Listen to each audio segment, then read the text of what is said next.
Hello everyone, আসসালামু আলাইকুম।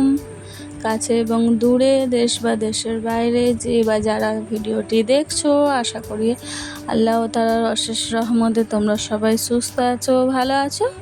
আলহামদুলিল্লাহ, আমরাও খুব ভালো আছি। তা আমার চ্যানেলে তোমাদের আরও একবার ওয়েলকাম জানিয়ে আজকের ভিডিওটা শুরু করছি। আশা করি তোমাদের ভালো লাগবে। তা ভিডিওটি আমি আজকের বেডরুম থেকেই শুরু করেছি। তা আমি প্রথমেই বেডরুমের বেডটা ভালো করে গুছিয়ে নিচ্ছি। বেডরুমে যদি বিছানাটা ভালো করে গুছিয়ে নেওয়া যায় তাহলে 80% রুমটা ক্লিন দেখাবে এবং কাজ করার এনার্জিটাও আসবে। তা আমার বেড ক্লিন করা হয়ে গিয়েছে।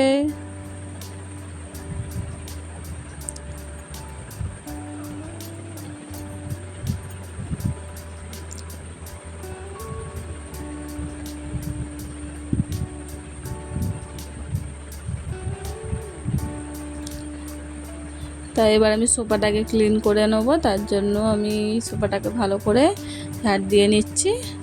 তাই সোফাটা আমার একটা শখের জিনিসই বলতে পারো। এটা আমার খুব পছন্দের একটা জিনিস।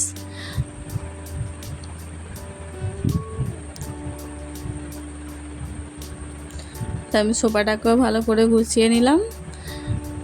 রুমটা আমার মোটামুটি ক্লিন হয়ে গেল, দেখতেও বেশ সুন্দর রইলো। এবার কাজ করার এনার্জিটাও রইলো। তা আমি এবার সকালের ব্রেকফাস্ট কিন্তু আমাদের হয়ে গিয়েছিল। আমরা রুটি আর চা করে সকালের ব্রেকফাস্ট করে নিয়েছিলাম, প্লাস আমার বাবুকেও কিন্তু খাওয়ানো কমপ্লিট হয়ে গিয়েছে। এবার আমি চলে এসেছি রান্নাঘরে ভাত বসানোর জন্য। তার আগে আমি চালটা বের করে চালটা ভালো করে ধুয়ে ভাতটা বসিয়ে দিচ্ছি।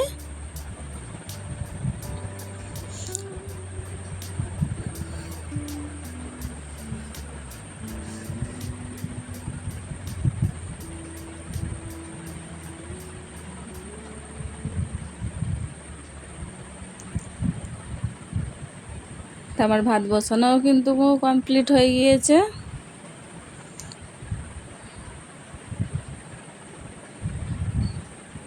তা ভাতটা হয়ে যাওয়ার পরে একেবারে ভিডিওটি শুরু করেছি। ভাতটাও আমার পুরো রেডি। এবার আমি তরকারিটা করে নেব। তা আজকের আমি ডাঁটা, আলু, টমেটো দিয়ে একটা তরকারি করব। তা এই গরমে কিন্তু এই ডাঁটা আলুর তরকারি দিয়ে ভাত কিন্তু বেশ ভালোই লাগবে। তা ডাঁটা আলুটা রান্না করার জন্য আমি আলুটার সাথে সব কিছু মশলা, লঙ্কা, হলুদ, নুন, তেল, পেঁয়াজ সব কিছু দিয়ে ভালো করে কষিয়ে নিচ্ছি। আদা রসুন সব কিছু দিয়ে ভালো করে কষিয়ে পানি দিয়ে দিলাম। আরও দুবার ভালো করে কষিয়ে নেব। তা এক একজনের রান্নার ধরন কিন্তু এক এক রকম। তা আমার মা রান্না করে কিন্তু অন্য স্টাইলে, মানে পেঁয়াজের ওপরে আলুটা দিয়ে একটু নেড়ে ছেড়ে তারপরে মশলা দিয়ে পানি দিয়ে কষাই। এবার আমার শাশুড়ি মা রান্না করে কিন্তু ও সব কিছু একসাথে দিয়ে তারপরে কষিয়ে নেয়। মানে এক একজনের রান্নার ধরন এক এক রকম, আগেই বলেছি যে যে যা স্টাইলের রান্না করে। তারপরে আমি একটু পানি দিয়ে ভালো করে কষিয়ে নেওয়ার পরে একটু পানি দিয়ে ডাঁটাটা দিয়ে দিচ্ছি।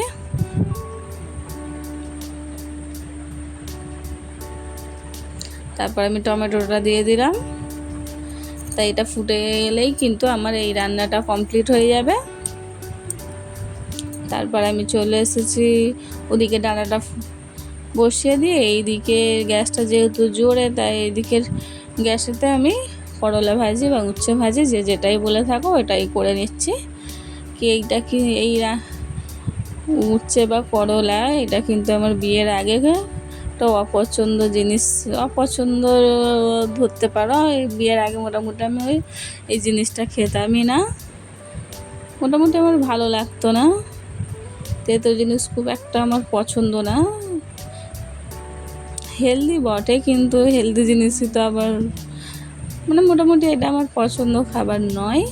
তা করলা ভাজিটা করার জন্য হলুদ, লঙ্কা, নুন সব কিছু দিয়ে ভালো করে ভেজে নিচ্ছে। তা বিয়ের আগে ওইটা অপছন্দের খাবার থাকলেও বিয়ের পরে কিন্তু ভালোই পছন্দ হয়ে উঠেছে। তা আমাকে কমেন্টে জানাতে পারো যে কার কার বিয়ের আগে অপছন্দের খাবারগুলো বিয়ের পরে পছন্দসই হয়ে উঠেছে কমেন্টে জানাতে পারো। তারপরে আমি চলে এসেছি, রান্নাটা কমপ্লিট করে চলে এসেছি। কাপড়গুলো ছাদে যেহেতু অনেক সকালে মেলে দিয়েছি, তাই এতক্ষণে শুকনো হয়ে গিয়েছে, তাই এবার আমি কাপড়গুলো তুলে নেব। যেহেতু খুব প্রচণ্ড গরম আর রোদের তেজও বেশি, তাই বেশিক্ষণ ছাদে কাপড়গুলো কিন্তু রাখা যাবে না, তাহলে রং জ্বলে যাওয়ার সম্ভাবনা থাকবে। ওই জন্য আমি কাপড়গুলো তুলতে চলে এসেছি। তা কাপড়গুলো তুলে নিয়ে এসে আমার বাবুর খিচুড়িও যেহেতু বাকি ছিল, তো এবার খিচুড়িটা কিন্তু বসিয়ে দেবো।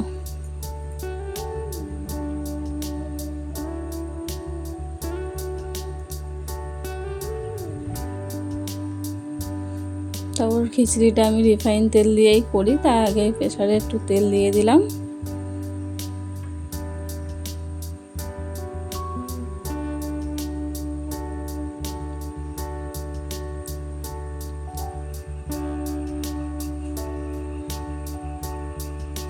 তারপরে ওর খিচুড়ি করার জন্য আমি একটু পটল, আলু, টমেটো কেটে রেখেছিলাম, তা সেইটা দিয়ে দিলাম। তারপর একটু নুন আর একটু হলুদ দিয়ে,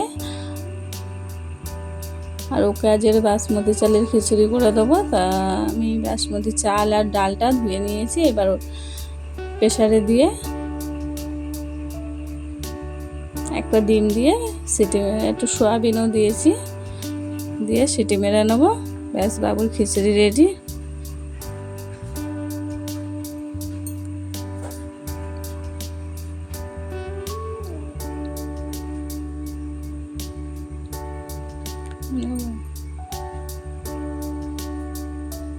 তা খিচুড়িটা বসিয়ে দিয়ে এদিকে কিন্তু আমি যে বাসনগুলো বের হয়েছে সেইগুলো মেজে নেব।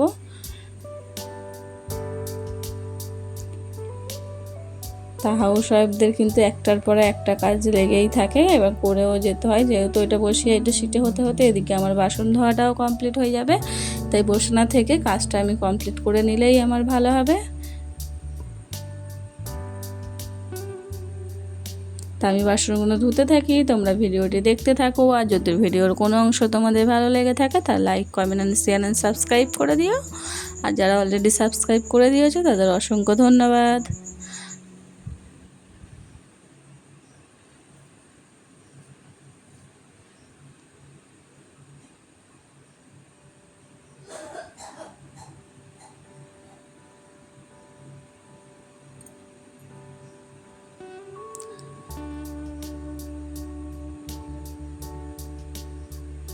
তোমাদের একটা লাইক আর সাবস্ক্রাইব হয়তো তোমাদের কাছে কিছুই না, 1 সেকেন্ডও সময় লাগবে না করতে, কিন্তু যারা ভিডিও বানায় তাদের কাছে একটা লাইক, একটা সাবস্ক্রাইব কিন্তু অনেকটা মূল্যবান।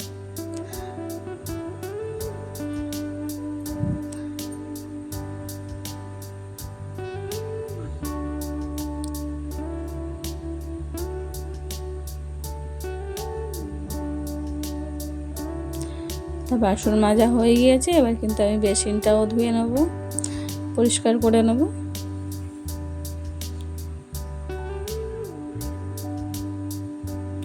তা বিয়ের আগে যেসব কাজগুলো কিন্তু কঠিন মনে হতো, বিয়ের পরে কিন্তু অনেকটা সহজ হয়ে গিয়েছে।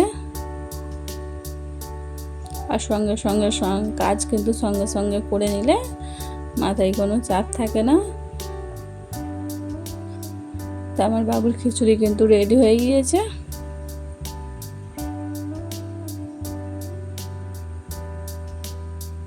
তাই এটা দিয়েই ওকে দুপুরে লাঞ্চটা করিয়ে দেবো।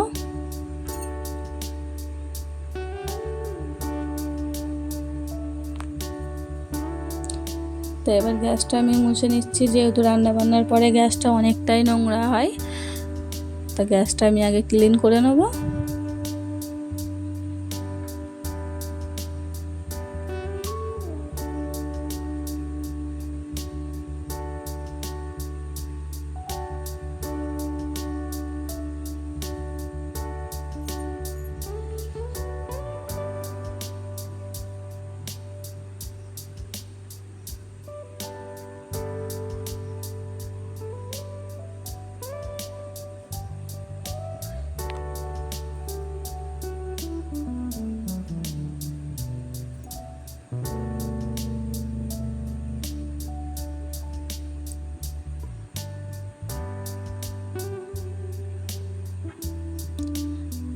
তা গ্যাসটা মুছে নিয়ে কিন্তু আমি গোসল করতে চলে গিয়েছিলাম। তা গোসল করে এসে এবার আমি ডিম ভেজে নেব।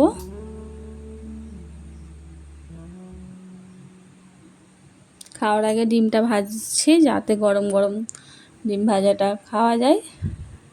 তা আজকের দুপুরে কিন্তু করলা ভাজি, ডাঁটা, টমেটো, আলু আর ডিম ভাজা দিয়েই আমরা দুপুরের খাবারটা খেয়ে নেব।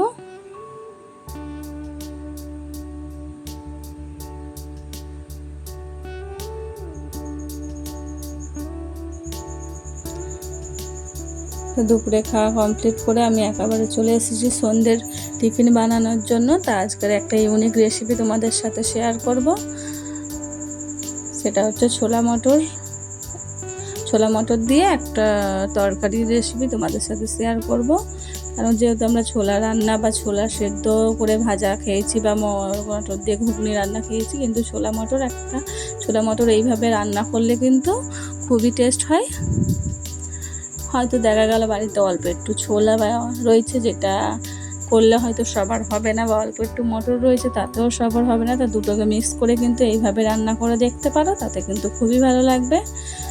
তা রান্না করার জন্য আমি প্রেসারে একটু তেল দিয়ে তাতে পেঁয়াজটা দিয়ে আদা রসুন দিয়ে তারপরে আমি ছোলা মটর আলু সব কিছু দিয়ে তাতে হলুদ, নুন, লঙ্কার গুঁড়ো, কাঁচা লঙ্কা, টমেটো সব কিছু দিয়ে একটা 4টে সিটি মেরে নিয়েছি। ব্যাস, আমার ছোলা মটর রান্না রেডি। খেতেও কিন্তু খুব দারুণ হয়েছিল। তো তোমরাও বাড়িতে ট্রাই করে দেখতে পারো, তোমাদেরও খুব ভালো লাগবে।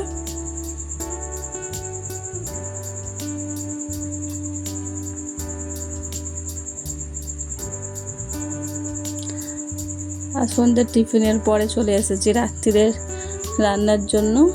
কিন্তু এই গরমে কিন্তু চারবেলা গ্যাসের কাছে রান্না করা কিন্তু খুবই কষ্টকর, কিন্তু এটা তো করতেই হবে, তাই না?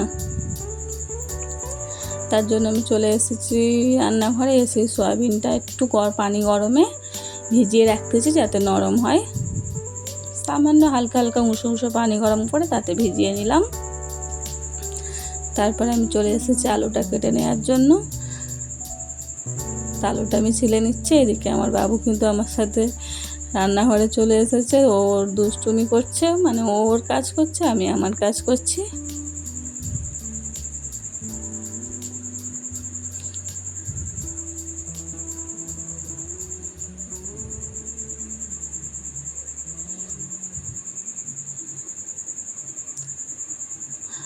বাবুর একটা কথা শুনে কিন্তু বেশ আমার হাসিই লাগলো।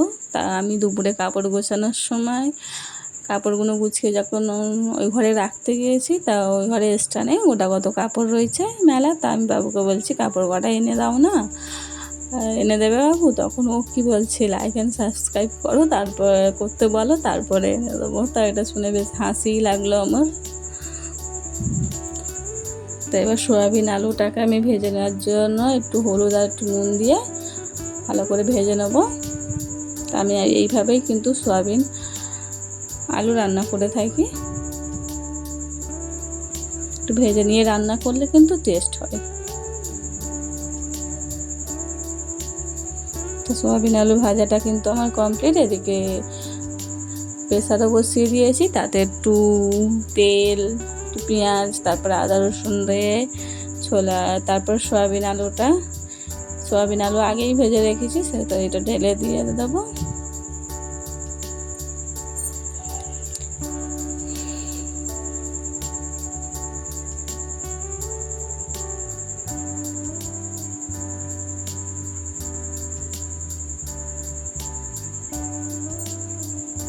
তারপর একটু লঙ্কার গুঁড়ো, একটু হলুদ গুঁড়ো, একটু নুন দেবো।